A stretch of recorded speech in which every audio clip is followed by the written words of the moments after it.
My first commentary experience is actually quite Well, embarrassing. I want you to contribute. When I tried the eighth time, then I gave up after that. So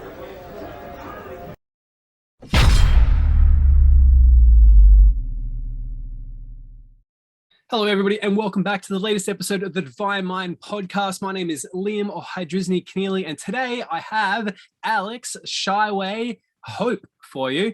If you don't know who he is, you've been living under a rock. But to give you a quick wrap up, he's an esports host, a commentator. He's a partnered YouTube creator for HCS. He's doing it all. He's live over on Twitch, showing us how to play better. He's casting and just making it a more enjoyable thing to watch all around. But thank you, Alex, for spending the time to come and chat with me today. I really appreciate it. Thank you for having me, man. Good to be here. And you're too kind with the whole spiel, making me look good. I appreciate it, man. You made yourself look good, man. I'm just repeating it after the process. Sure.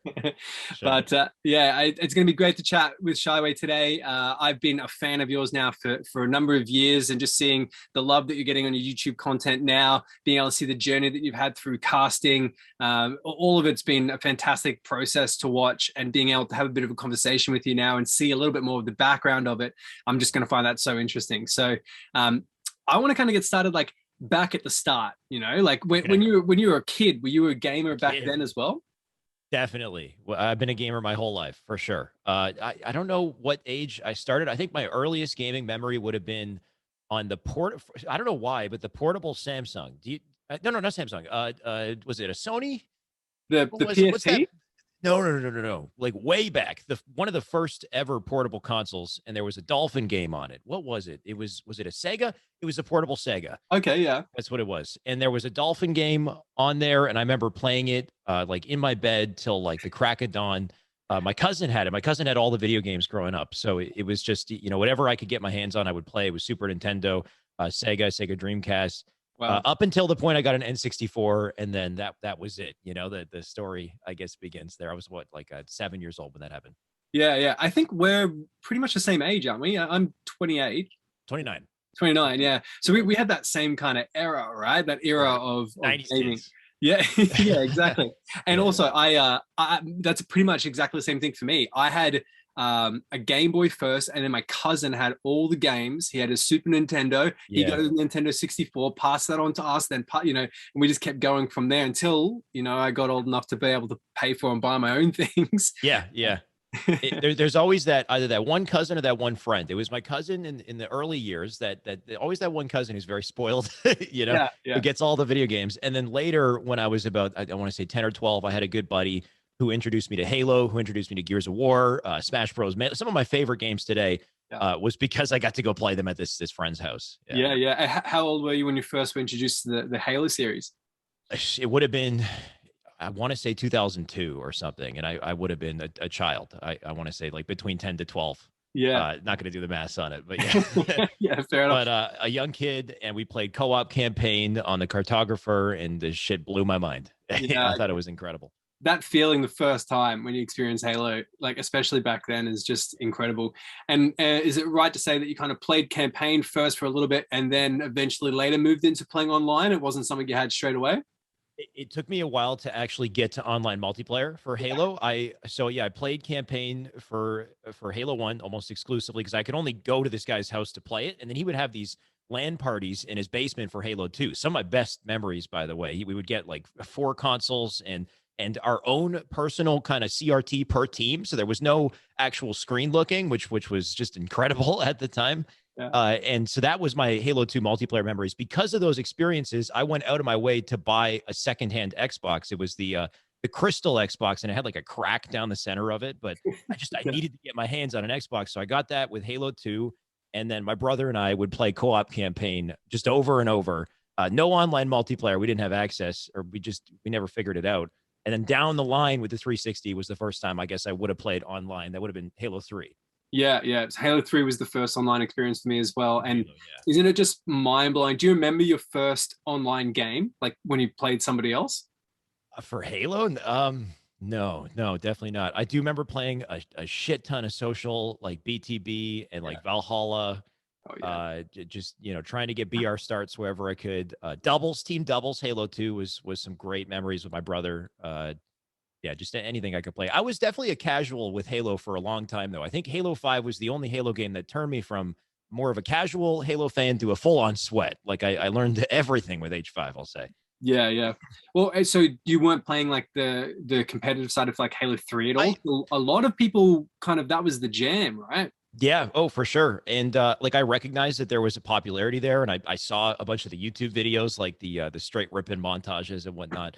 But I'll be, honest about it. I think I definitely played the MLG stuff, but I don't remember getting higher than like a level 34. Like nothing crazy. I'm not that guy who's boasting 50s. Halo 2, Halo 3. Yeah, yeah. I played it, I loved it, but what really stole my attention competitively was actually Gears of War. So like I was playing Halo casually. It was actually my brother was way more invested competitively in Halo, and I would kind of experience it vicariously through him. He would grind the hell out. He had the 50s, right? Yeah. Growing up.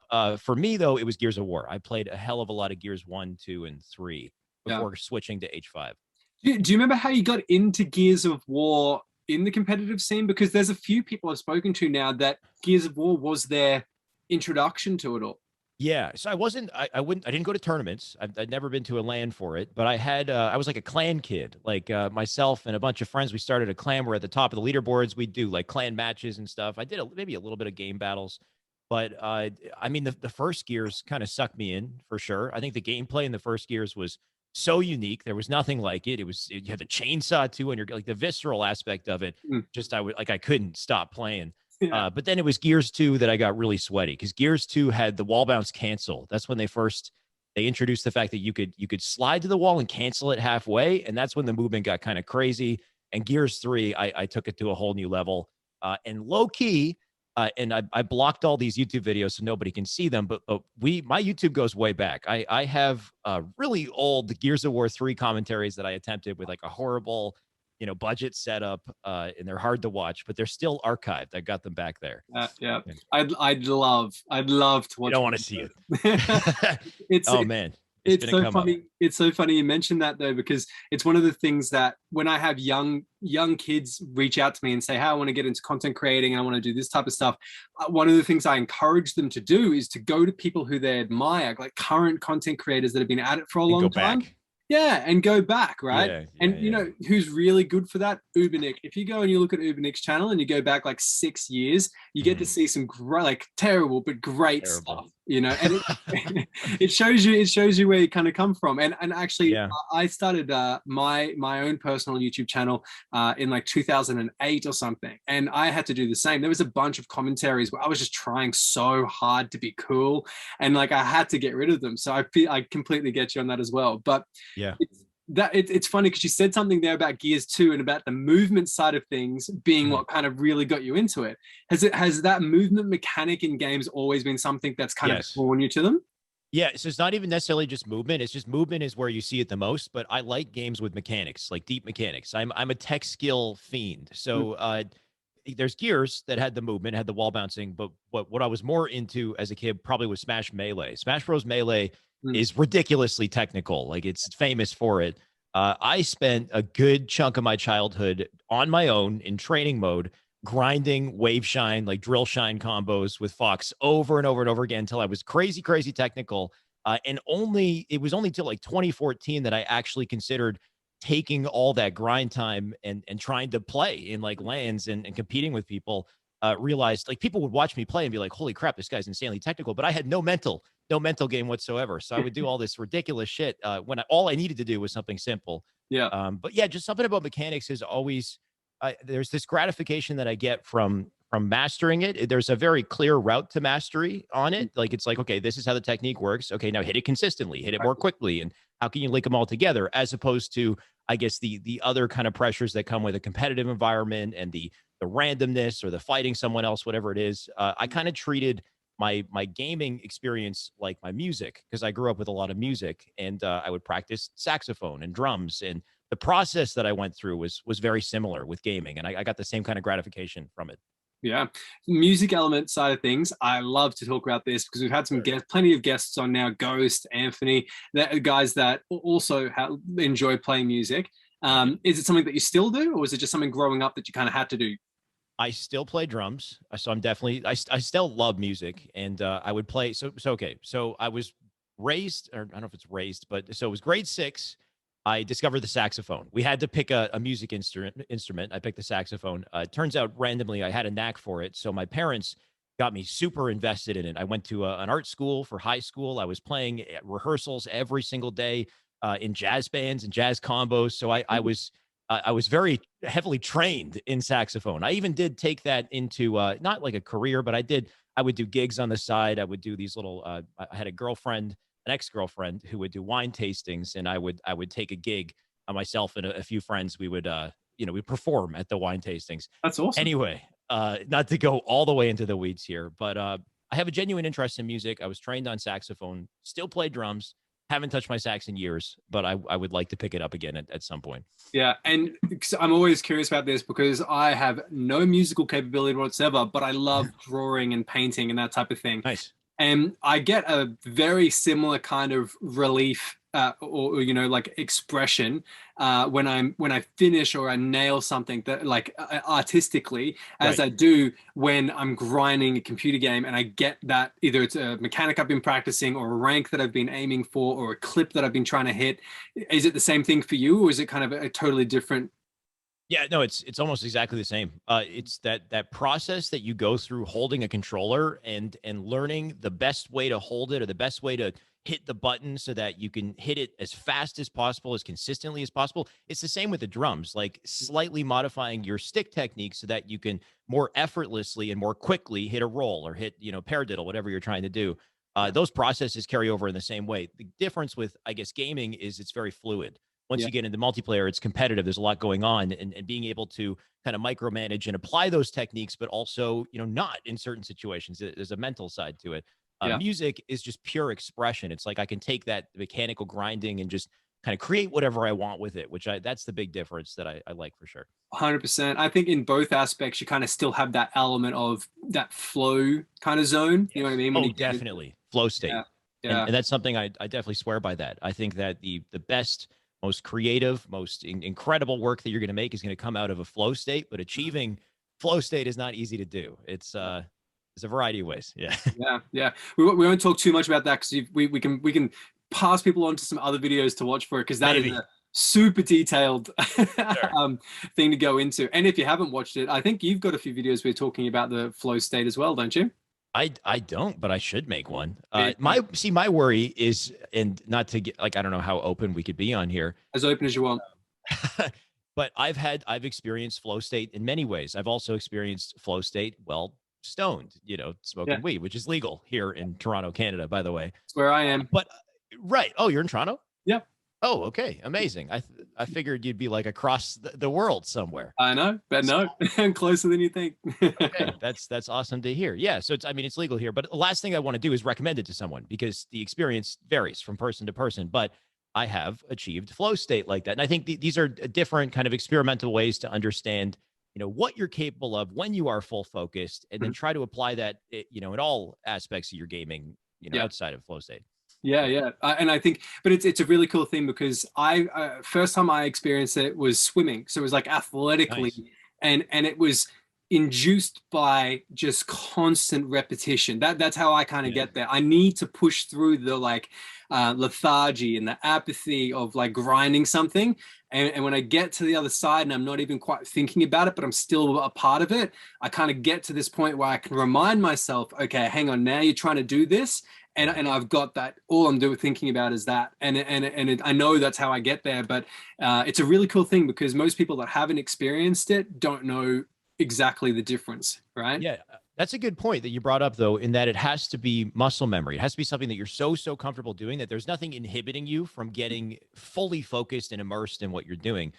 So yeah, like for Halo, it's like playing on that right controller and doing it long enough to the point where it's like an extension of your hand. It's part of your body. Yeah, If you can get to that level of muscle memory, then yeah, I think that's kind of like your step one into achieving that full focus. yeah, There's a couple. Speaking of YouTube videos, there I don't have like a specific link, but there are a couple that talk about that. It's like a balance of a level of muscle memory in what you do, but also a certain challenge level that like yeah. there has to be a certain level of interest and investment that you have in it based off of the challenge. You can't be too easy. And a whole bunch of things. Yeah, Anyway. yeah. I mean, a very interesting topic to go through, and something that, like a lot of competitive players in whatever you're doing, if you haven't done any research, and for some reason you're watching this podcast, then definitely should do a little bit more research on it. But to get back to you, I'm so excited to hear about how you decided to get into the content creation side of things, especially because I had no idea that you started with like some of the Gears of War stuff. But Sure. what was the transition between someone who was like,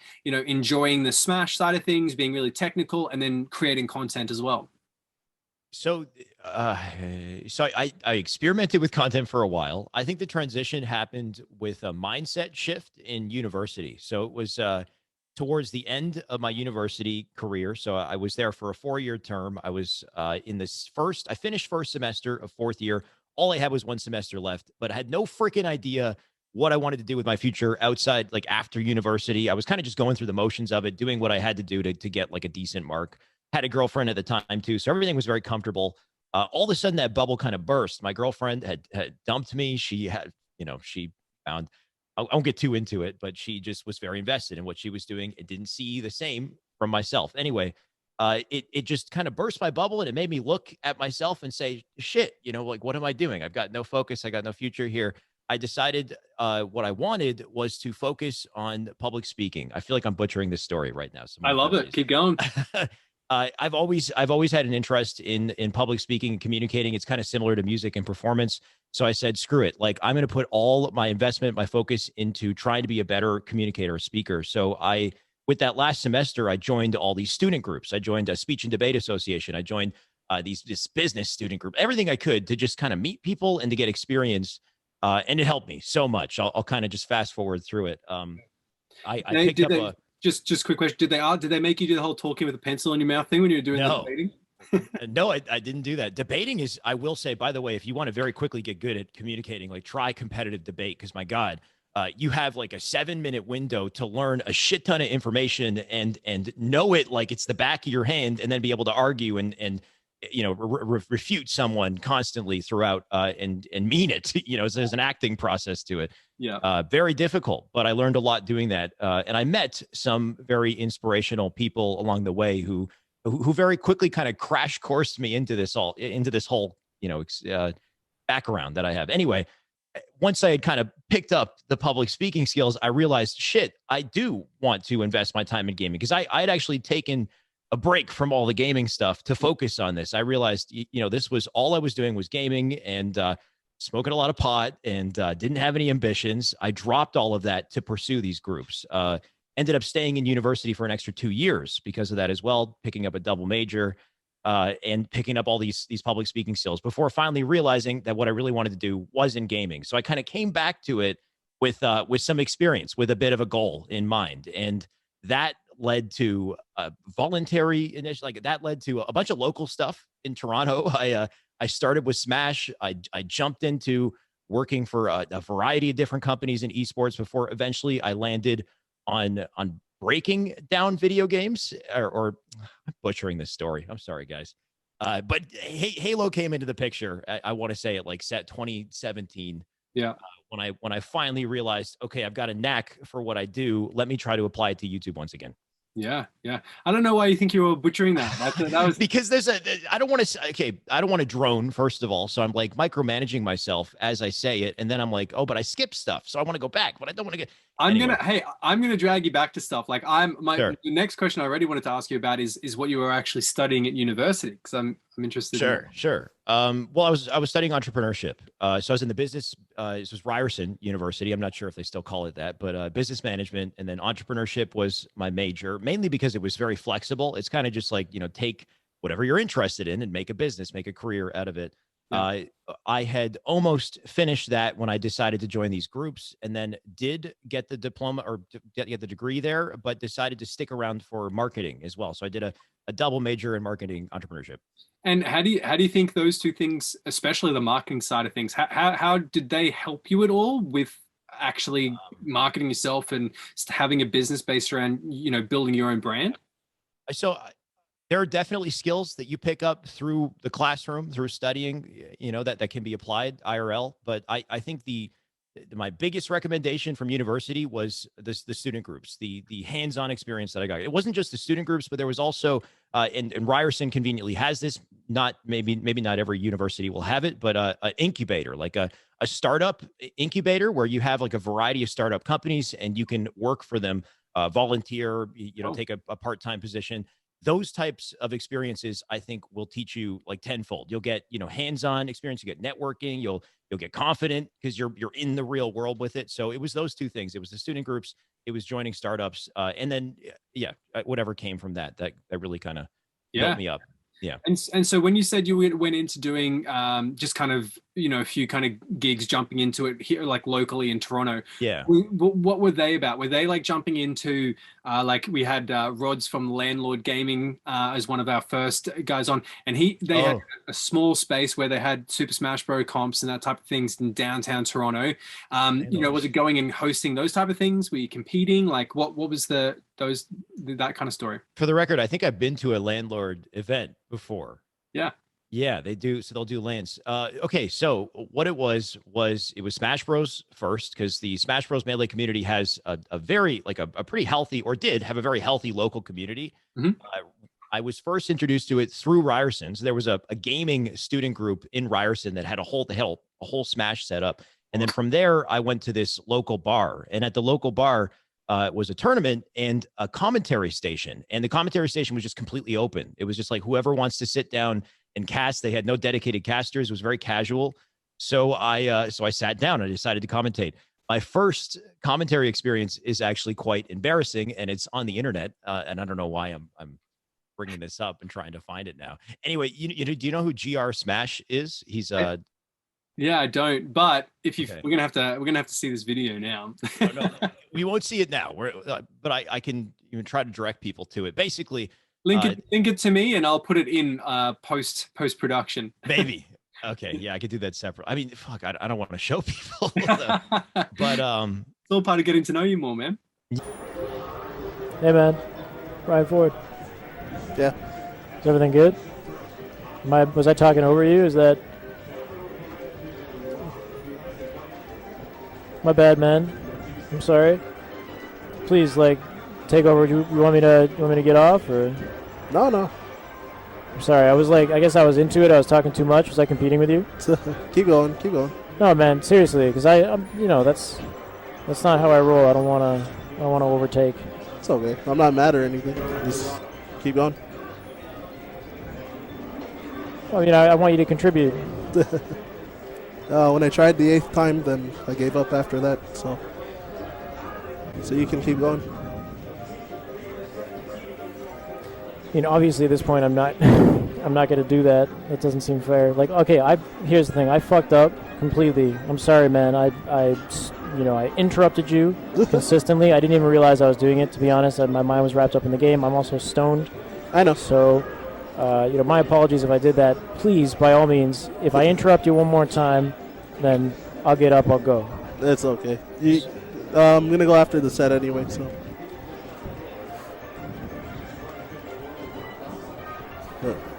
Don't feel bad. Well, I mean... Wasn't able to talk. Are we going to commentate together? Maybe another time? I don't know. So you're out of it. You're done with this. You're saying that was... For now.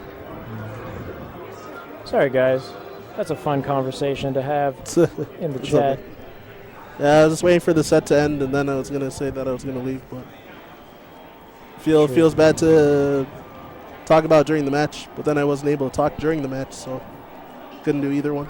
That is totally true. Yeah, it was so GR Smash puts together Smash highlights in the community, and this was my first time on commentary, and apparently I was interrupting my co-caster without realizing it. And my co-caster, instead of letting me know that he was feeling interrupted, he just gave me the silent treatment. He just completely shut up. And my reaction to it was, I think, pretty heartfelt. I apologized, and I admit to the fact that I was actually stoned for this first experience. Yeah. But anyway, it was very awkward, and it more so looked bad on him, to be honest. The community kind of came to my aid on it, and all of a sudden I had picked up all of this, not necessarily fame, but people knew who I was through this one awkward experience. Yeah. Yeah. And I guess. from Any there, publicity is good publicity kind of thing, right? sure. Yeah. It was, it's sometimes you gotta fail to really get started with what you Yeah. do. Right? Yeah. Okay. So when you were doing that, were you creating content around it as well? Like, had you been doing No, YouTube stuff? no. So like the YouTube channel was always there, and like occasionally I'd put a video in, maybe like once or twice, in a year or something. But there was a long hiatus, and that time was spent going to these local events, doing commentary, for free. I would just volunteer my time. I spent some time working with the Score Esports. The Score Yeah. has a esports division. Right when they started the division back in like 2016, I did data entry there. So I was working in esports still through that. And then the biggest, I guess, networking opportunities that came to me were through Raiders Esports Center. I don't know if you ever heard of Raiders before. Yeah, I have. It's a bar. Yeah. Yeah, it became the Hive later on, and eventually got shut down, unfortunately, due to COVID. But this gaming bar gave me so many opportunities. The moment I stepped in, I just knew there was potential there. So I worked there as a server, as a bartender, and networked, and ended up picking up an esports hosting gig with Cineplex. Wow. It was this show called Replay. They basically they wanted to do weekly updates in esports in the industry, and they needed 3 hosts. And I had to go through a series of application, like a long application process. They landed on me and 2 other people. And through that show, I had a personal segment. That segment was called Game Changer. And on Game Changer, I had to break down esports plays. Wow. I started with Smash. I did Overwatch. I jumped into Counter-Strike, Street Fighter, whatever I could. I just tried to break down a clip. Yeah. That breakdown process, that's where I realized I had a knack for doing what I do now, basically. I was like, shit, I'm kind of good at this. This is fun. I like doing this. I should do this for something that I really enjoy. And at the time, it was Halo 5. I was all over Halo. Like I was watching every single Halo 5 esports tournament and just loving it. So I decided to make like a Shotzi video, and story starts from there. Yeah. And so we'll give us more of a rundown on once you started the Halo content, right? Was it because now you're streaming and everything as well? Streaming didn't come into it until later down the track? Streaming has always been kind of like I do it here and there, kind of. It's never been a dedicated focus for me, and it's not something that I think I've fully figured out yet. I do want to invest more time into it and figure out the branding side of it as well. I got to do a lot of upgrades, but it's always been something that I've kind of just jumped to in my free time, done because I felt like I needed to interact with the community, but never been a serious thing for me. But yeah, it started. 2018 was when I made that switch, and I started putting out videos on a regular basis. Yeah, things just kind of came to me from there. I think it was the big jump for me was the moment that T Squared watched one of my videos. It would have been like late summer 2018. He saw a video, really liked it, sent me a message and said, I'd like to have you on HCS Weekly, which was a talk show that he was running at the time. And then randomly, a week later, he unfortunately had a falling out with HCS Weekly. But because they liked me as a guest, they asked me to host. So next thing I knew, I was doing YouTube and I was hosting HCS Weekly and interviewing everyone in the Halo community. And it kind of just snowballed into where I guess I am now. Yeah, wow. I missed that whole transaction part Sure. of you doing that. So I can't even remember it. I'm gonna have to Google it while we're talking. But the HCS Weekly was like just a podcast where like kind of like what I'm doing, interviewing people from the scene. Exactly like this. Yeah. So UGC had a podcast that they started with T Squared. He did like 2 episodes, and then I came on as a guest and had a fun time. And then all of a sudden they had a falling out, and they asked me to host, and I spent almost 2 years hosting. I think I did it on a weekly. We did like 60 episodes. I want 50 or 60 episodes. Yeah. I'm actually looking at it now. There's same. like 66 episodes here. So yeah, we really went into it. My biggest interview would have been with Summit. I had Summit come on on January 2020, right before Anaheim. Yeah. And that was incredible. There was he hosted it. All of his stream viewers came in, and it was I've never done an interview like that before. It was crazy. Yeah, that's a wild experience. And so do you think that from meeting everybody in the scene like that and getting to know them a little bit more intimately, do you think that ultimately helped you when you were releasing videos with more attention to it? Or do you think that was just good background because you got to kind of pick up on things that they were doing and then implement that yourself? I think the biggest thing that I gained was relationships in the community. Like it helped me build a relationship with players and with 343 so that when they needed hosts and commentators, I was kind of on their list. I was on their radar. It didn't really, if anything, it motivated me to keep grinding content because I was making progress. But I don't think there was any like specific, skill or tip or anything I kind of picked up from it. It was just, the motivation from it and the networking. Yeah, yeah. And as far as the YouTube video channel for yourself goes, right? I think you're at like 28K now at the moment. Just at 28K. 28K, yeah. Awesome, man! Congrats on that. That's a huge achievement. So, when did that start kind of picking up momentum? Was there one video? Was there a turning point where you went, "Hang on, this is really like starting to come together"? Recently, yeah. So I want to say it was. So I started getting consistent with content. I want to say like February, March 2018. Mm-hmm. And then 3 years later, I had 12,000 subs, about 12,000 on YouTube. And that was in June of this year. I had around 12,000. All of a sudden, the Infinite trailers came. What do we have for E3? The E3 footage came out. Yeah.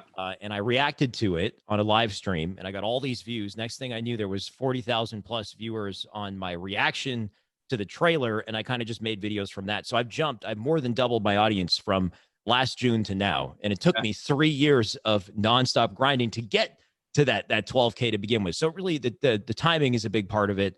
And honestly, I'm thankful that I spent all that time grinding because, well, like you said, go back in your YouTube years ago and you can see the improvement. Even a year ago, I wasn't ready for this. Like even a year ago, I was in a different position where I knew a lot less and I was a lot less, I think, capable at what I do now. Yeah. So yeah, the timing I think was just kind of a godsend, to be honest. Oh yeah, like even me and this podcast is the same thing. I've only done about 50 episodes now, and when I look back at the first few ones that I did like over a year ago, the quality was terrible. I had no idea what I didn't know how to take control of conversation. I was kind of let things go, right? Sure. And you notice that when you're looking back, but it's the same thing, even because I've been watching you for a long time as well. When I hear you talk now and I hear you cast now, I'm like, this dude is a professional. Like he is the best at what he does. You've really hit this niche and you found your style and the way that you go. And I remember watching a video probably about a year and a half, maybe 2 years ago of you. And I was like, it's just like you're not 100% confident is kind of what I remember thinking back then, right? Like it sounded like everything you were saying was, but you were like almost trying to remember something instead of just going with the flow of it. And, interesting. And well, that again, just an opinion from what I saw. But like I said, there's the things that have to happen, right? And somehow they always manage to happen in the right order when you look back. Sure. Because you've also been able to get up on stage and cast now at live events, haven't you? A few times, yeah. And I will, just to kind of add to what you were saying, there's a pretty large fundamental difference in how I sound and how I carried myself even 2 years ago versus now. Like it's kind of scary. I do get a lot of comments from people saying, like, what happened to your voice? Like, are you okay? Like I even, and, shout out to Gaskin because he's a great guy. But I remember he messaged me at one point saying to take care of my throat because I'm damaging my throat the way that I was talking, which is probably right. Thankfully, I'm okay. Not to say that I'm like in pain.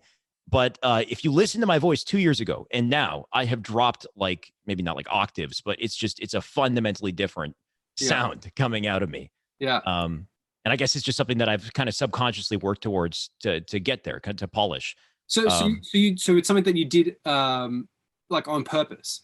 So I didn't do like an exercise or something to change my voice, but I listen to myself a lot, of course, which I think is a big part of improving and making better content. Is you got to go back and watch it and be critical, and not too critical that you can't make content anymore, but critical enough that you're improving and you keep going.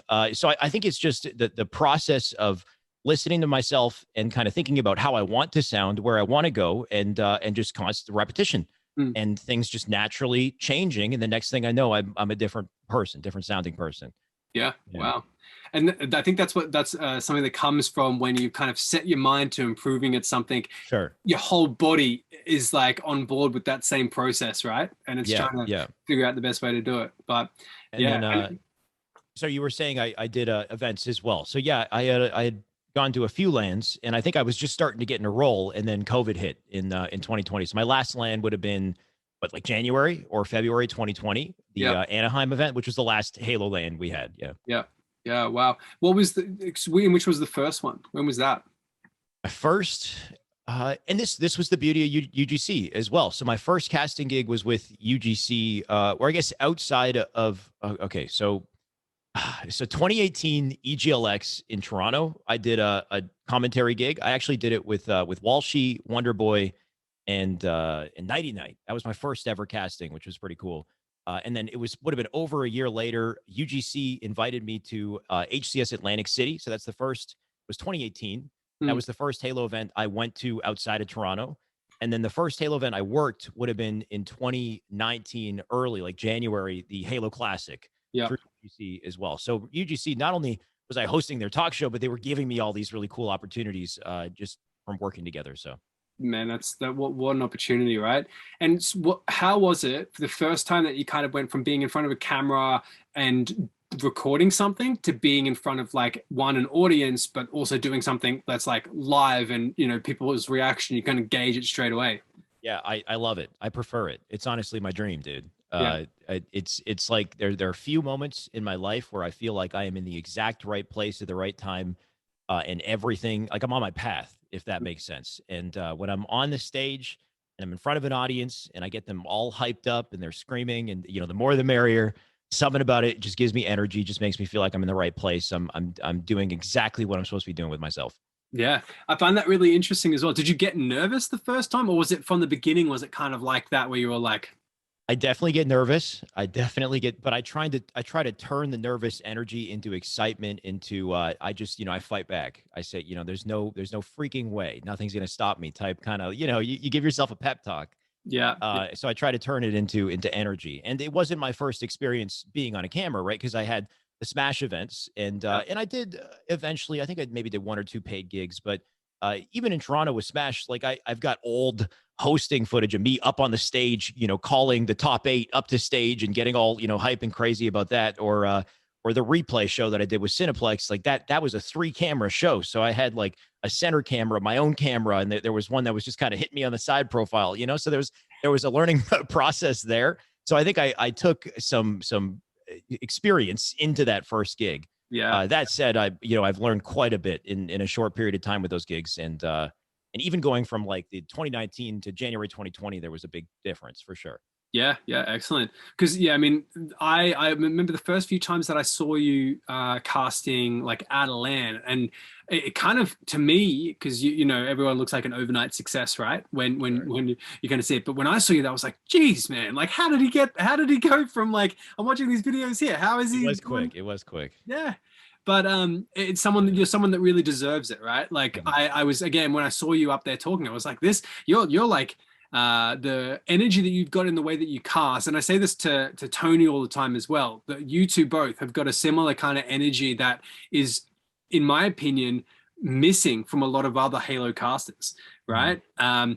And that was something that I was going to ask, is in that time that you kind of worked with a bunch of casters and a bunch of other people that have been in that production, has there been any standout people that have been influential for you in your development?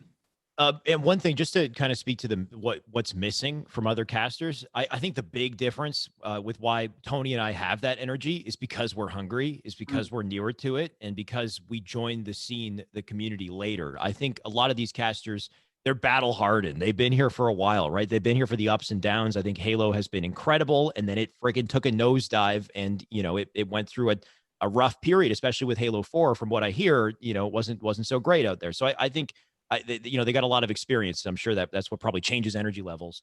Yeah. Who has like inspired me, I guess, or like, honestly, I think just about every single caster that I work with in the Halo community, I really enjoy not only casting with them, but just hanging out with, talking to them. They're all great people.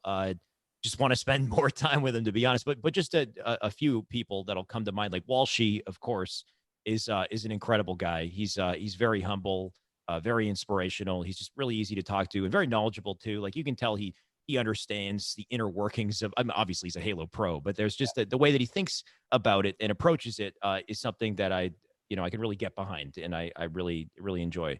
Yeah. Golden Boy was a big source of inspiration for me getting into hosting, because I love his energy. He's very talented. He's very confident. And when I see him up on the stage and I see his retrospectives, he'd always throw up a retrospective every year of like all the events that he's been to. It would always just, it'd make me hungry. I'd want to do it too. It would, very inspirational. So definitely Golden Boy up there. And really, all these guys, like I said, they're a really great team. Yeah, yeah. Is there, because we don't get to see it too much being, the general public, but is there, do you ever keep a lookout for casters that were in your position maybe 2 years ago? Like, is there any up and coming people that you think might have the potential to be, better in 2 years' time or be on a main stage in the future? That's a good question. I would like there to be more casters in the space. More of everything. I mean, Tony, I definitely say is on the come up. Tony's got that right combo of energy, but like a hunger for it. Like he wants it, and he's actively practicing and trying to improve. And I think that's what's so important. My friend Garrett, he goes by Tools Casts. He's incredible as well. He's a great caster. He's dabbling in a bunch of different things, and he would have to work on his footprint in the community itself. Like that's the difficult part, is like you could be good at casting, but you got to find a way to build your brand, or else, unless you're a god at what you do, it's going to be very hard to be noticed. But Garrett, I'd say, is pretty great. And I don't know if Precaution is interested in casting ever. Do you know Dan Precaution? Yeah. He's got a great live stream. Seems like a confident guy. He's a good looking guy. He works out, like I think he did. I mean, and this was more so. He had his mother's passing, I believe, unfortunately. But he commentated it with Tony, and I think it was more they were just kind of having fun, enjoying themselves. But it made me think, like, can he cast? Can he try? Does he want to cast? Because I feel like somebody like Dan could probably kill it if he put the time in. He's got a good presence about him, I think so. Yeah. Well, what a shout out. There you go. I hope you go for it. The more the merrier, right? And I'm always looking for somebody to be like a duo. Like I think I'm only going to be as good as who I'm casting with in the end of the day. So I work with Tony a lot, love working with Tony, but whoever I can have chemistry with is going to help me too. Yeah. So actually I found this fascinating for a while.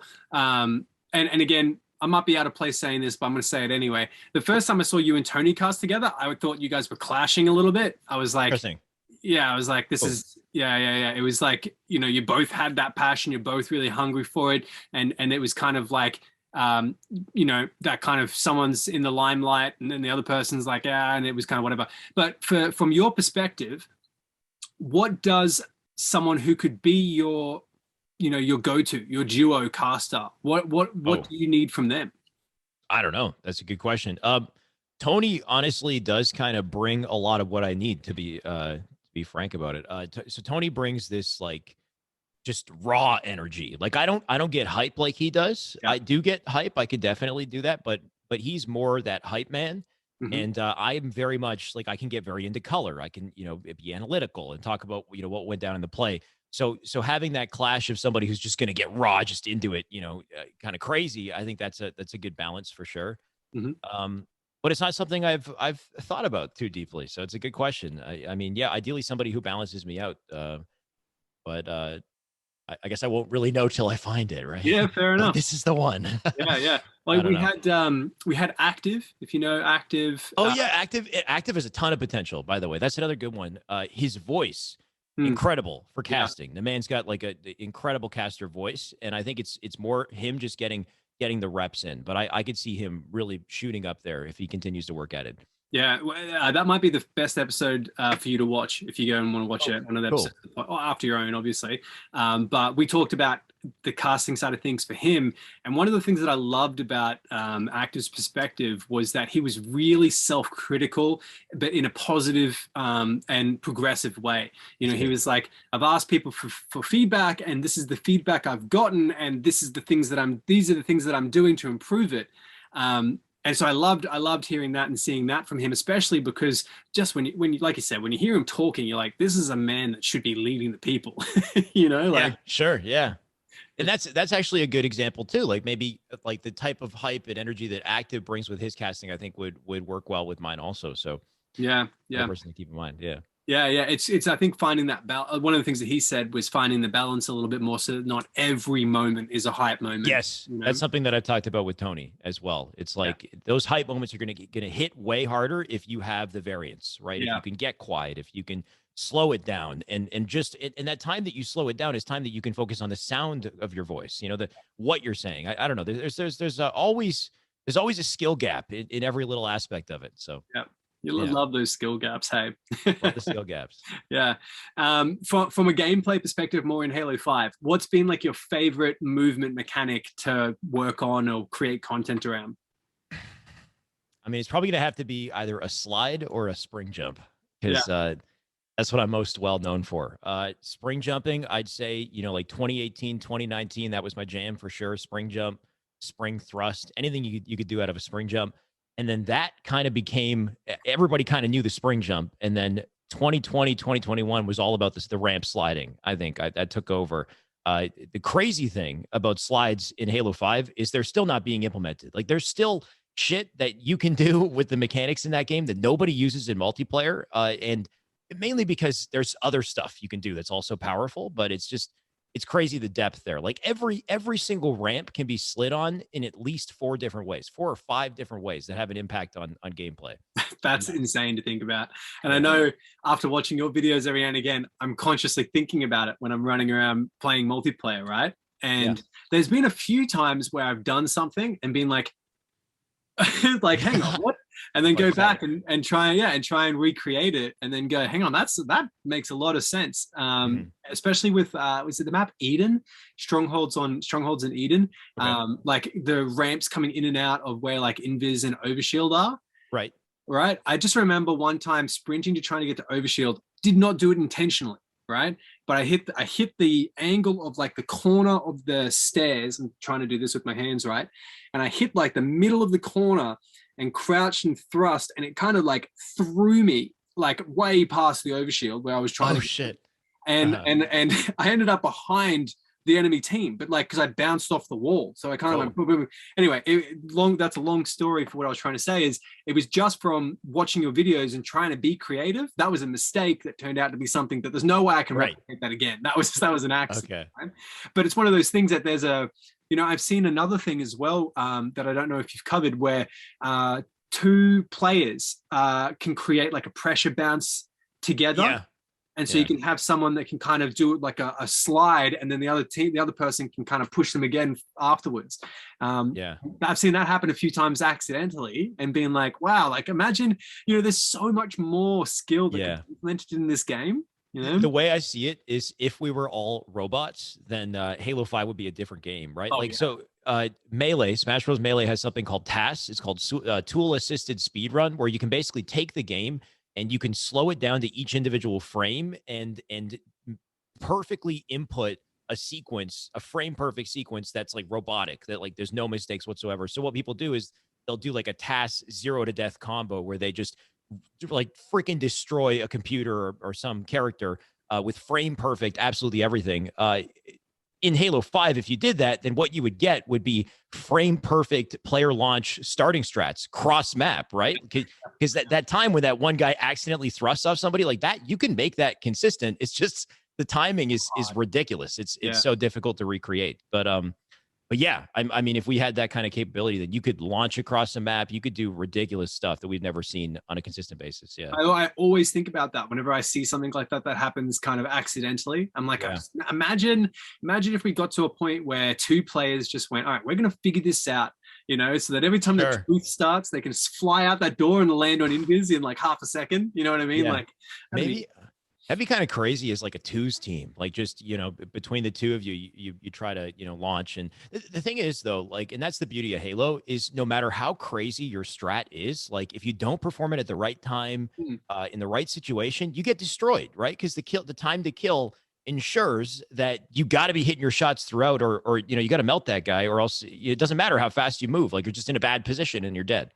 Yeah. But I think that's so good, because I remember I was playing arena against if I remember him later in the story, I'll tell you. But I was playing arena against someone who was who's a pro. It was Vemzy, right? Okay, sure. And he's not a pro, but someone who's much come up. On the come up, right? Much better player than I am. And he was just doing so much, like the way that he was moving was just absolutely ridiculous. But I got a perfect kill on him, and I was just like, it didn't matter in the end, like, and I just remember thinking about it, like, I can't ever replicate what he just did there. That took too much, timing and skill and whatever, but it just didn't matter in the end because of, the way that Halo 5 works. But it's about being able to do those things consistently, and the percentage of the time that if he could do that and I don't land a perfect kill, you know what I mean? Like, it's, or you're not ready, your reticle isn't placed to be ready for it. Like the whole reason why you're throwing yourself around the map is so that you get the timing advantage on somebody. You get that perfect reticle placement in a situation where they're not looking for you. They're not expecting you to be there. So you just get that 1-2 shot advantage. And ideally, if you're a good player, a 1 to 2 shot advantage is basically a guaranteed kill in a fight. But for somebody like Vemsy, if he thrusts and launches and you see him first, or he doesn't, he doesn't spot you, whatever, he's dead. He's just on a straight trajectory. He can't do anything. Yeah, exactly. I just remember being so shocked. I was just like, I don't even know how that was, what you were doing. Sure. But I'm glad you were doing it, because it made it a bit easier for me. So, because we're a little bit sidetracked there, I want to bring it back to just recently. You've had a few videos that have just been absolutely crazy, especially with the Halo Infinite hype. The first one being when you realize that Halo Infinite movement is cracked or crazy, or whatever the wording was. The moment you realize Halo Infinite's movement is insane. Yeah, is insane. That's right. And I think that's sitting at like 750K views Something now like on your that. channel. Oh, yeah, man. Run me through what happened with that. I mean, that's just a clip. That's kind of the beauty of little clips on YouTube, is they pop off in viewership. Like, there are entire YouTube channels dedicated to just little clips. I mean, then you have Mint Blitz, but he's like the god of what he does. He's incredible at it. Yeah. There's a lot of channels that they just the skewer is so cool. They get like one skewer kill. Yeah. Yes. Yeah. This for me was like so the curb slide, this is something that's in Halo 5. Like, that's why all the slide videos that I did paid off, because I spent freaking hours sliding on ramps, and then I just tried an Infinite, and it's the same kind of tech. Wow. So very quickly I figured that out. And then when I hit that sequence together, I was like, holy shit, there's a lot of potential here. When you combine that with grapple, you combine that with repulse or whatever, it could be crazy. So that was the moment I realized it, when I connected the sequence. So I just, a little 18-second clip, shit popped off. And that's just how it works, I guess, with YouTube. The beauty of it, though, was the comment section. That was the opportunity that I recognized. It was like, okay, this got really popular, so popular that it pushed outside the Halo community. People outside Halo are clicking it and being like, what the fuck is this? It's insane, Yeah. So you have Titanfall COD fans coming in, kind of weighing in and saying, this isn't insane. I could do, this, X, Y, and Z. And being the analyst that I am, I hate it when you got like people who aren't knowledgeable about what you do, just weighing in and saying like, oh, well, this is better. This is better. This is just, there's something that you're doing that's special here. They don't understand it. So I saw that as an opportunity for a whole new YouTube video. And that video I'm most proud of, because that was a lot of work, and it was much longer. And it's doing very well. Which video is that? What was that one called? The most recent one, the Titanfall one, the why Halo Infinite's movement is actually insane. So it's just the concept, or I've watched. I know what you're talking about. Yeah. So that one is a reply as well, right? That one's almost at 100K. Yeah. So that in my opinion is the video that I'm most proud of right now, because I've never had viewership like that for a video essay. Yeah. And the beauty of that is it was based around the comment section of that little clip that blew up. Yeah. Well, I think I remember in that video as well, you pay reference to the movement mechanics that Titanfall players are talking about. So it shows people when they're watching the video that you understand what you're what you're talking about. You know what I mean? Like, instead of it just being purely a Halo player that understands Halo mechanics, you're someone that understands movement mechanics that's commenting on Halo mechanics, right? I work very hard, and this with all my videos, to be as thorough as possible, because I hate being wrong. So I try very hard to give as much info, to be as thorough, basically, is the word for it, just to ensure I check all the boxes. I do have one regret with that Titanfall video, and it was the clips that I showed. I could have showed better Titanfall clips. There isn't really an esports scene for Titanfall that I'm aware that there wasn't really, I think there was a very brief pro series, a pro league. But what I should have done was found high-speed kills, like something a little faster pace, a little crazier looking. All my arguments would have been exactly the same. Just the clips would have done the Titanfall community a little more justice. There's a few comments that mentioned that, and I'm like, you're kind of right. I didn't think it through in the moment, but yeah. It's really interesting that so much thought goes into it, and even after you put too much thought. But I guess when you're at the point where you are, the more thought that you're putting into something, hopefully, is becoming more entertaining for more people. You know what I mean? The result that my videos have been getting better, and everyone's been commenting and letting me know, which is amazing. But I have this, I'm an analyst, so I'm hypercritical with myself, like way to just on every little freaking thing. So it's like, yes, these videos are getting better, but I'm also putting 10 times more pressure on myself to make them better and to iron out every little inconsistency or one little, if I use an or a like, or any little tiny thing that I think will take away from my ability to impact someone with that video, I'll retake it, I'll redo it, and it's just, it's difficult on the mental, I'll say. Like, I love it. I'm very thankful for all the progress I've made, and I'm not stopping, but I need to find a way to simplify what I do, or else it's going to be difficult to keep up when Infinite does eventually come out, Yeah. Well, I think that's the thing is like content, especially when Infinite comes out, is just going to be like, you know what I mean? I just got to be quick with it. Yeah. It's I can't worry about the mistakes. You got to be in the moment. Like I work very hard to create like a, perfectly strung together commentary sequence that says all the right things at all the right times in the right ways. I can't do that anymore with some of my videos, Yeah. I think we notice it even just like on our Instagram platform, which is probably got the biggest following at the moment. It's probably the one that the social media that I understood the algorithm the most for. But like anytime anything happens about Halo, you've got like 24-hour period where it's more important to post 20 things than it is to worry about what those 20 things are. And it's really difficult because I genuinely spend a lot of time looking through the content that we're posting and making sure that I'm trying to post something that genuinely most people are going to appreciate. But when it gets to like the campaign information, right? It was just a bunch of memes, Chief driving a person off of the map. It was just anything that was that, and you get it up, and it literally just gets seen by so many people that you actually follow and grows. And it's the same thing I think across YouTube and a bunch of other social medias. When Infinite comes out, there's going to be so many eyeballs that like no matter what, as long as your name is out there, it's going to be better off than if your name's not out there. You know what I mean? To an extent. Like in the end of the day, the people who get followed the most are the people who are putting out value, who are putting out, good content, right? So yeah, obviously you want to be good, have good content, but like you said, there was a 24-hour window that I actually just missed, by the way. It's kind of came and gone with the campaign footage, right? If you're very quick, you do a react video, you make something within that one day, then you're right. You get a lot more viewership and potentially a big following off of it too. So yeah, you got to be quick. It's riding the wave, right? And if you miss the wave, you got to wait for the next set. Yeah. Thankfully, there's more waves. Yeah. Yes. Yeah. Always is, right? So that's good. Well, that's that. I mean, I find all of that type of stuff really interesting because obviously, like our YouTube channel isn't, we're at 350 subs, something like that, which isn't huge. And we do want to grow. And I find trying to figure out the best way for it to grow really interesting and putting a lot of work into trying to improve the content and the stuff that we do. And when we get to talk to someone like yourself, who's kind of, the first thing is you did it for 3 years, right? To get to 12K. Before you started having videos started kind of pop off, that then got you to where you are now at 28K. And so I'm aware of that. But it's been really great because we've had a bunch of YouTubers on here that are over 100K, on the podcast. And everyone says the same kind of thing is it's about building valuable content, being something that someone else isn't doing, and then finding a way to just keep improving the quality of what you're doing, and be able to do it more consistently than everybody else. And eventually it does something, right? It gets in there. But more about you.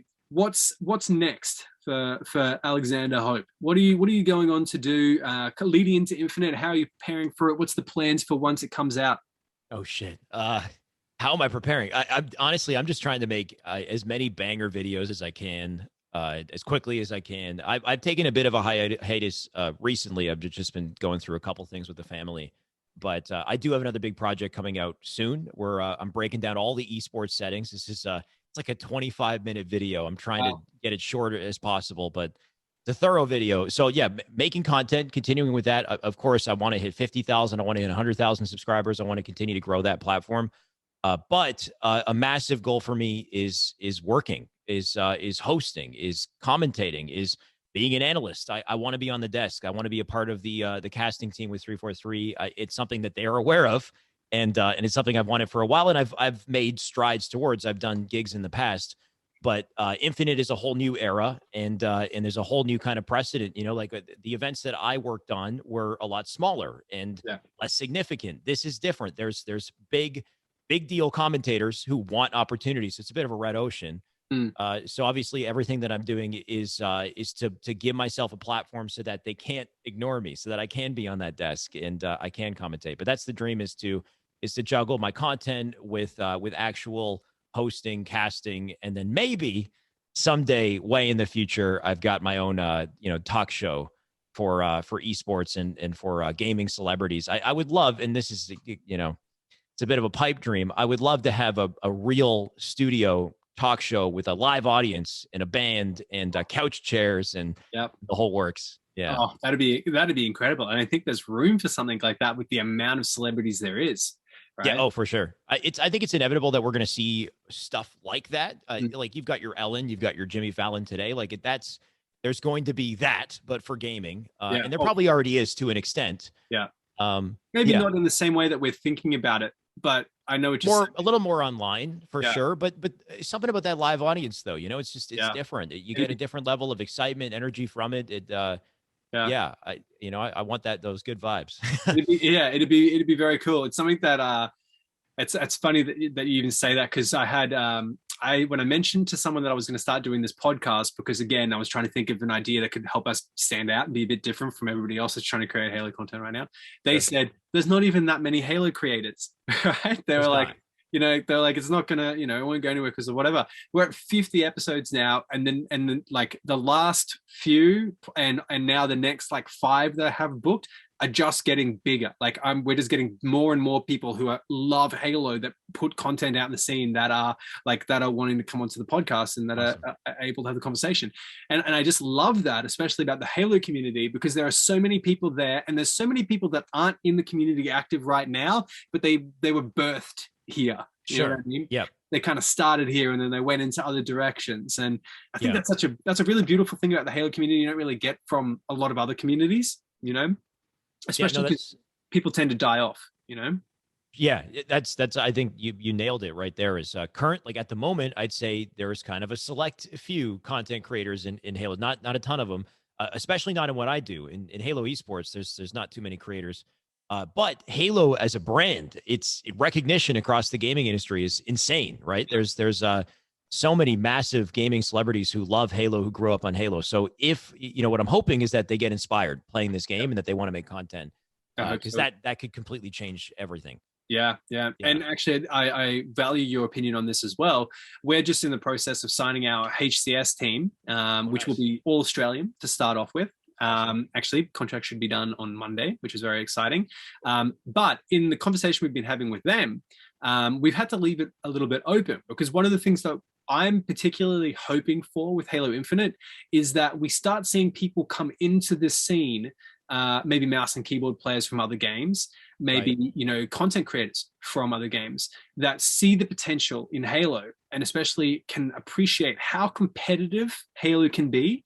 And we start having this new wave of gamer, right? With people that we don't know about, new Shotzi, a new Frosty, other people to come out of it. Do you think that there's a likelihood we'll see people like that, or new people coming into the scene like that? We will see new people. That's inevitable for sure. I don't know if they'll be mouse and keyboard players.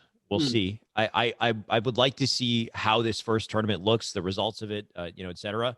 And what people are saying online when the game finally comes out. Like, thankfully, they did announce recently there's going to be ranked playlists for just mouse and keyboard, just controller, but also mixed as well. I think that's going to be huge.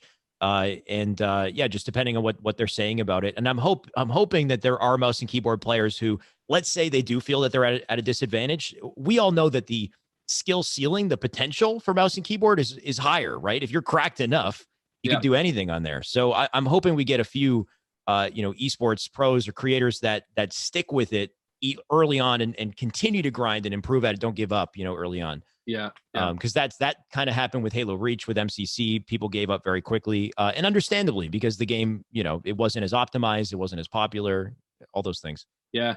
Well, that's one of the beautiful things is even just playing Halo Infinite in the flights, right? I know lots of people want to say lots of things, and I'm hopeful and invested into the game a lot, but I love the way it felt, man. The potential that it had at a flight stage.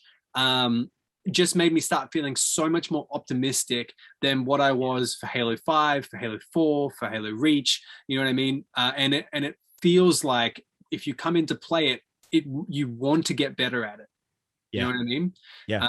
And I think, that's something that, especially with Halo 4, that I found so difficult going from Halo 3 to Halo Reach and then Halo 4 competitive scene, was that it just felt like a completely different game, Whereas it's got this beautiful way of, it's so Halo right now. Right. But it has yet got these dynamics that we've never heard of before, in there to kind of shake things up. So yeah, I agree. I hope that we see people that come in, especially mouse and keyboard players, that can stick it out, improve. And that's going to be the most interesting thing about this event at the end of the year with Raleigh, right? Is that we're going to get, we're going to have the team that wins that might be someone that we know about. It might not be. Sure. Yeah. Likely will be is that's why I was saying I hope people stick around, because I think that early on Controller is going to dominate. There's too many people with too many years of experience in Halo that are just going to come in and probably wreck shop. I just hope that doesn't deter the mouse and keyboard players from continuing to grind and getting sweaty with it, because their potential is incredible. But no, I completely agree. Like I think I will say Halo 5's beta was actually pretty smooth. It ran well. It was a quality beta. Yeah. But Halo 5 was a very different game than the previous Halo games. So I understand that's how it kind of, split the community off. Infinite is trying hard to please everyone, and thankfully it's doing a pretty good job of that, I'd say. Like it's got the advanced mobility. It's also got so many other classic elements though, right? You've got that fast-paced movement speed, the slight difference in sprint, and a heavy influence on the sandbox. I think that's the biggest thing, is the sandbox this time around. They're killing it there with the grapple, with the equipment, with the variance in weapons. Like every weapon feels different and useful in its own right. Like they're nailing it there. Yeah, that's something that I put in my breakdown of the competitive settings, is that I'm eager to see how many weapons they have placed around the map, right? Because we're so used to seeing it be dominated by a power weapon, so like rockets and a sniper rifle, right? And less about there being, a commando or, the Ravager, if they've got it on there, or the shock rifle, They do have that. Sorry? So I will, just to speak to that. I have the settings video coming out soon, actually. And that is something that I touch on. But right now they are heavily leaning into the sandbox. Like if you watch that video with Bravo L-Town, there is a shock rifle, there's commando, there's the disruptor pistol, there's the mangler, there's the plasma, there's a needler on the map still, right? Like I love seeing the diversity in sandbox for sure. And I think that's going to lead to exciting plays, but it's also going to create balance concerns as well. I think that's the biggest thing. Absolutely, is like, what will this do with the balance of the game? What will the pros say about it? It's something that's got to go under the microscope. I'm hoping that everybody likes it. And especially with the sword, I hope the sword is well received and competitive, because I think the sword is one of those very unique weapons that like bring a lot of character to Halo. It's just so satisfying looking and feeling to use. And it brought a lot to Halo 5, but it brought too much. It gave you a speed boost. It gave you a lunge, like a crazy lunge. So they took it out, and then you lose all that beautiful sandbox goodness, when you take it out. Yeah, and it becomes that very repetitive. Yeah, everybody's got a Magnum and nothing else. Yeah. But I mean, that's good for one element of it. But for skill. But I'm interested to see, because I really did like learning and working out the frustration of using the commando in the flight. Right, I started off and hated it. I was like, nah, not doing it. Right. Yeah. Nope. And then gave it a bit of time. And once I understood that you could kind of burst it and you could kind of slow it down and let it reset its recoil, and how fast the recoil reset on it, the bloom reset on it, I was like, this is a great weapon to have. And it's got a skill gap. You know what I mean? Like, if you put me 10 minutes ago when I said I hated it with me now giving it a chance, there's already a big difference in the way that we shoot each other. To the point where you could argue that it's also too strong as well. We'll see where that one lands, right? Because that gun, if shot accurately, has a 1 second time to kill. Like you can shred with that thing. So once again, it's just, we gotta use them, get the reps in, see what people are saying, where they land balance wise. But it's an interesting topic, and it's what I actually lead my YouTube video with. I call them the 3 tenets of Halo Esports. It's like 3 principles that Halo Esports needs to follow. And if they follow them correctly, then esports is going to bang. It's going to be huge. It's the first one is that it must be fair and balanced. Yep. It must prioritize skill, but it must also creatively apply the sandbox. And that's the difficult part, because the sandbox is where all the excitement comes from. That's where all the spectator love comes from. That's what also keeps the pros on their toes. It keeps them, they got to adapt and react and whatnot. But too much of that hurts the balance. It hurts the skill gap, right? So it's like finding that perfect balance where the pros are like, yeah, this is skillful as shit. And it's well balanced, and there's enough sandbox love in there for crazy hype plays, unpredictable events to kind of take place. For sure. When can we expect this video? Because that sounds like it's going to be yet another Shyway banger. I hope so, man. It's a long ass video. It's being edited right now by Lights. Shout out to Lights. He's a great dude. He's been editing all my videos. And since he jumped in, I think my YouTube has grown quite a bit because of it. Hopefully tomorrow, but realistically, maybe Thursday. This week is when I want it out. I want it out now, man. Like it's still being edited though. Yeah, no, I get it. Well, and I love that you gave Lights a shout out there. Lights has also been doing a ton of our montage and editing work as well. Hey, awesome. For the last 2 years. And the kid is just he's such a hard worker. He's so very hard worker. Yeah. Yeah, and he's got a really good lid on and respect for the people that he's working with and talking to, and he's going to go far. He'll go far, that kid. But good to give him a bit of a shout out, because especially editors, I think they get their time to shine, but they get less of it. You know what I mean? Background. But we are heading over our hour, which I knew was going to happen when we started talking. But before we kind of wrap up, is there anything in particular that you want to kind of talk about that we haven't touched on so fof we touched on quite a bit. We really have. I don't know. I think we did a pretty good job. We covered most of the bases. Yeah, like I say to most people when we get to this point, and yet I've got lots of questions that I'd like to ask. We'll just have to do a second episode at some point and just I'm down. It'll be like how Joe Rogan has like episode 1000 something, and it's like his 4th episode with someone, right? Minus the booze and the blunts and whatnot. Hey, when we get a studio, I'm all for that as well, right? Sure, that sounds like a whole other type of interview. I might be down. Yeah. But so to kind of wrap it up, the 2 questions that I like to ask are: if you saw yourself 5 years in the future, right? What does the dream reality for Alexander Hope look like 5 years from now? Are you married with kids? Are you making millions of dollars? Are you full-time content creating? You're not doing anything else? What's the dream look like for you? I will say I'm not motivated by money. Like I would like money. I want to be able to support myself comfortably and just continue to do what I do. The dream would be more so I've got a successful YouTube channel. I'm a dedicated host. It's kind of too bold to say this, but I'll say a face of Halo. I've made an imprint. I want to be their go-to guy to host, to commentate, to own the stage, to bring the energy, the passion, whatever it is. This sounded all cheesy, but yeah, a dedicated host, and hopefully more than that, because 5 years. I mean, by then, ideally, what I've wanted to do in Halo is complete. And maybe I'm moving on to other games, other aspects of the industry. And starting to work towards that game show. Yeah, we're working there, or maybe we're getting started with it. I don't know. Doing your own thing. I love it because when we spoke to Tony, was actually the first episode, believe it or not, of the podcast. When his answer is still probably one of my favorite answers.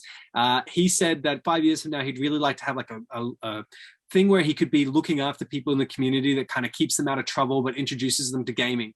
And I was just like, interesting. I was like, did you come up with that on the spot? And he was just like, I've thought about it before, but it came into fall now, right? And I love the idea of the game show thing and being hosting a talk show with celebrities from the gaming industry, because that's the type of thing that I'd love to see people that I love, 100 Thieves do a lot of really good content like this, but I love seeing celebrities that are kind of like outside the bubble they've created for themselves, but still in their niche, and you kind of see how they act a little bit differently.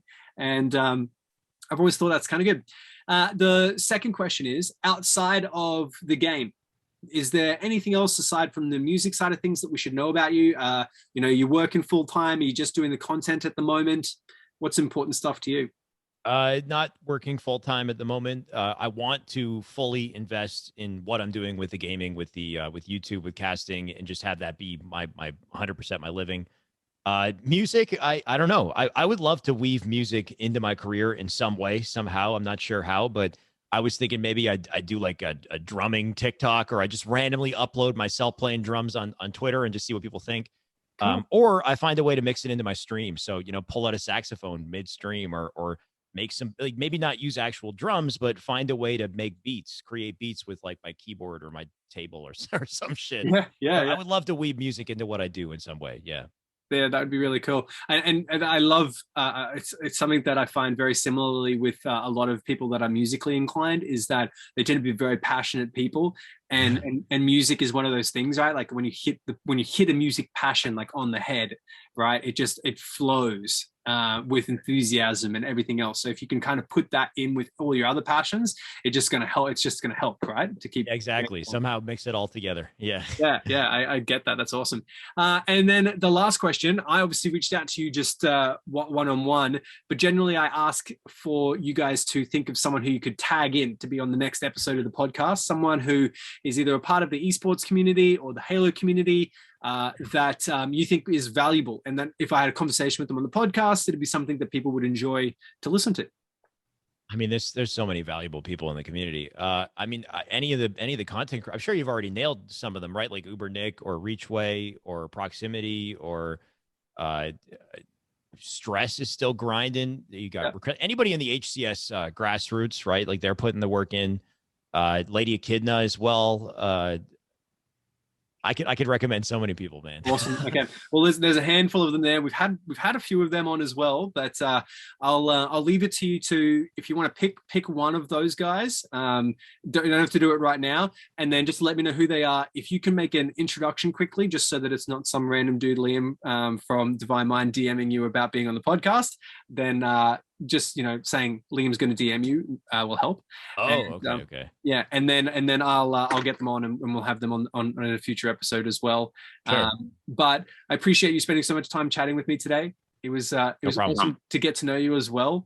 And for everybody that's made it this far into the podcast, thank you so much. Your viewership is the reason why we do this. It means the world to both myself and Alex as well. So if you want to check out more of his content, as always, in the description down below, there will be a link to all of his channels and where you can find him hopefully playing the drums, as well as breaking down in-depth Halo plays in the future. So make sure you go check him out and show him some love. Again, Shyway, thank you so much for being on the podcast, man. I had an absolute blast. I'm sure we could have kept talking for a few more hours to go as well. Sure. Thank you for having me, man. I appreciate it. It was a great chat. Excellent. And everybody else out there, I'll see you on the next episode of the podcast. Yeah.